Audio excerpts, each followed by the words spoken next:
झारखंड की सियासत को साधने के लिए बीजेपी कर रही जांच एजेंसियों का इस्तेमाल। झारखंड के मुख्यमंत्री हेमंत सोरेन पर ईडी ने कसा शिकंजा।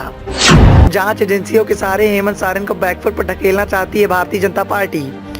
झारखंड के मुख्यमंत्री हेमंत सोरेन बनेंगे बीजेपी हाईकमान के लिए सबसे बड़ी मुसीबत। भारतीय जनता पार्टी ने लोकसभा चुनाव को देखते हुए अभी से तैयारियां तेज कर दी हैं। लोकसभा चुनाव 2024 में होना है। अभी से भारतीय जनता पार्टी ने अपना लक्ष्य तय कर लिया है। झारखंड में लोकसभा की 14 सीटें हैं और पार्टी ने यहां से सभी 14 सीटों पर कब्जा करने की रणनीति तैयार कर ली है। बीजेपी हाईकमान के द्वारा लगातार झारखंड की सियासत को साधने की कोशिश की जा रही है। इसी को देखते हुए भारतीय जनता पार्टी के द्वारा नए प्रदेश प्रभारी लक्ष्मीकांत वाजपेयी ने साफ कर दिया है कि बीजेपी अभी से ही चुनाव रणनीति की दिशा पर आगे बढ़ रही है। हालांकि बीजेपी हाईकमान के लिए झारखंड के समीकरण को साधना इतना आसान दिखाई नहीं दे रहा है, क्योंकि झारखंड मुक्ति मोर्चा के मुखिया हेमंत सोरेन ने पूरी तरह से झारखंड को अपने कब्जे में कर रखा है। हेमंत सोरेन का दबदबा लगातार झारखंड पर बरकरार है। ऐसे में बीजेपी हाईकमान के सामने हेमंत सोरेन सबसे बड़ी चुनौती हो सकते हैं। हालांकि हेमंत सोरेन को बैकफुट पर ढकेलने के लिए बीजेपी के द्वारा अब जांच एजेंसियों का इस्तेमाल किया जा रहा है। इस बात की चर्चाएं राजनीति के गलियारों में तेज हैं कि झारखंड के मुख्यमंत्री हेमंत सोरेन को बैकफुट पर लाने की रणनीति पर काम किया जा रहा है, क्योंकि ईडी और सीबीआई झारखंड के मुख्यमंत्री हेमंत सोरेन पर इन दिनों कुछ ज्यादा ही मेहरबान है। विपक्ष के दिग्गज नेताओं के द्वारा तो यहाँ तक कहा जा रहा है कि हेमंत सोरेन को झारखंड की सियासत से गिराने की रणनीति पर काम चल रहा है, क्योंकि केंद्रीय जांच एजेंसियों की सत्ताधारी पार्टी बीजेपी के साथ जुगलबंदी पर विपक्ष के कई दिग्गज नेताओं ने पहले भी बयानबाजी की है।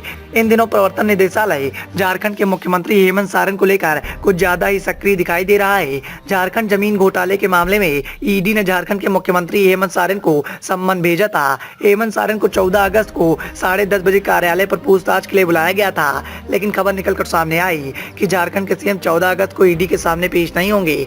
दरअसल हेमंत सोरेन को ईडी ने जमीन घोटाले मामले में पूछताछ के लिए सम्मन जारी किया है। 14 अगस्त को सुबह 10:30 बजे उन्हें रांची के लिए ईडी कार्यालय में आने को कहा गया था, लेकिन अब वह ईडी के सामने पेश नहीं होंगे। जानकारी के मुताबिक सीएम हेमंत सोरेन ने जांच एजेंसियों के आगे समय मांग सकते हैं। ईडी ने रांची के जमीन घोटाले मामले में 9 फरवरी और 15 फरवरी को बड़गाई अंचल का सर्वे किया था। इसके अलावा कोलकाता के रजिस्ट्रार ऑफिस इंश्योरेंस कार्यालय का भी सर्वे किया था। ईडी ने 13 और 24 अप्रैल को इस मामले में छापेमारी भी की थी। जमीन घोटाले मामले में सीएमओ में कार्यरत उदय शंकर के यहाँ छापेमारी के दौरान कई सारे दस्तावेज ईडी को मिले थे। उस छापे के बाद ईडी ने जमीन मालिकों और सरकारी पदाधिकारियों का बयान अलग अलग तारीखों में दर्ज किया था।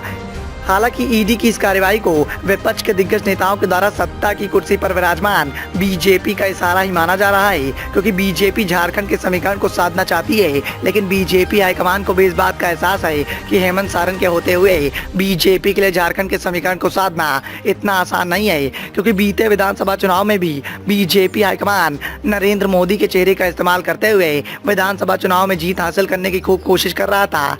लेकिन अंत में झारखंड मुक्ति मोर्चा के मुखिया हेमंत सोरेन ने झारखंड की सबसे बड़ी कुर्सी को अपने कब्जे में कर लिया।